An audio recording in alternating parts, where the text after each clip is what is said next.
Hi friends, ഇന്ന് ഏതായാലും ഞാൻ പാട്ട് പാടാൻ വന്നതല്ല. ഇന്ന് സീരിയസ് ആയിട്ട് ഒരു കാര്യം പറയാൻ വേണ്ടി വന്നതാണ്.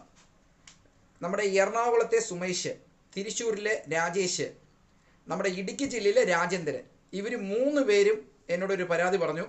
കേരളത്തിൽ കൂലിപ്പണി ചെയ്യുന്ന ആൾ, ഓട്ടോ ഓടിക്കുന്ന ആൾ, ആശാരിപ്പണി ചെയ്യുന്ന ആൾ, ഇവർക്കൊന്നും പെണ്ണില്ല എന്ന് എന്നോട് പരാതി പറഞ്ഞായിരുന്നു. ഞാൻ തീർച്ചയായിട്ടും ഇവർക്ക് മൂന്ന് പേർക്കല്ല, കേരളത്തിലുള്ളവർക്ക് എല്ലാവർക്കും ഞാൻ കല്യാണം കഴിച്ചു തരും. പക്ഷേ ഒരു കാര്യം കൂടെയുണ്ട്, പെണ്ണ് നമ്മുടെ കേരളത്തിലല്ല, തമിഴ്നാട്ടിൽ ഇഷ്ടംമാതിരി പാവപ്പെട്ട നല്ല പെണ്ണുങ്ങളുണ്ട്. നിങ്ങൾക്ക് സമ്മതമാണെങ്കിൽ മാത്രം എൻ്റെ വീഡിയോയുടെ താഴെ നിങ്ങൾ കമൻ്റ് ഇടുക. ഉറപ്പായിട്ടും നിങ്ങൾക്ക് തമിഴ്നാട്ടിൽ നിന്ന് നല്ല പെണ്ണിനെ ഞാൻ കെട്ടിച്ചു തരും. പക്ഷേ ഒരു കണ്ടീഷനുണ്ട്, ജാതി, പിന്നെ സ്ത്രീധനം, ഭാഷ, ഈ മൂന്ന് ഡിമാൻഡ് ഇല്ലാത്തവർ. കാരണം എന്ന് വെച്ചാൽ ഇപ്പോൾ നമ്മൾ തമിഴ്നാട്ടിൽ നിന്ന് ഒരു പെണ്ണിനെ കെട്ടിക്കൊണ്ട് നിങ്ങളിവിടെ വന്നെന്ന് വെച്ചോ, നിങ്ങളുടെ കൂടെ കുറച്ച് കാലം നിൽക്കുമ്പോൾ ഓട്ടോമാറ്റിക്കായിട്ട് അവർ മലയാളം പഠിച്ചോളൂ.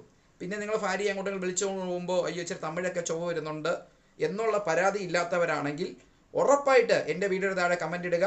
തമിഴ്നാട്ടിൽ നിന്ന് നല്ല പെണ്ണിനെ ഞാൻ കെട്ടിച്ചു തരാം.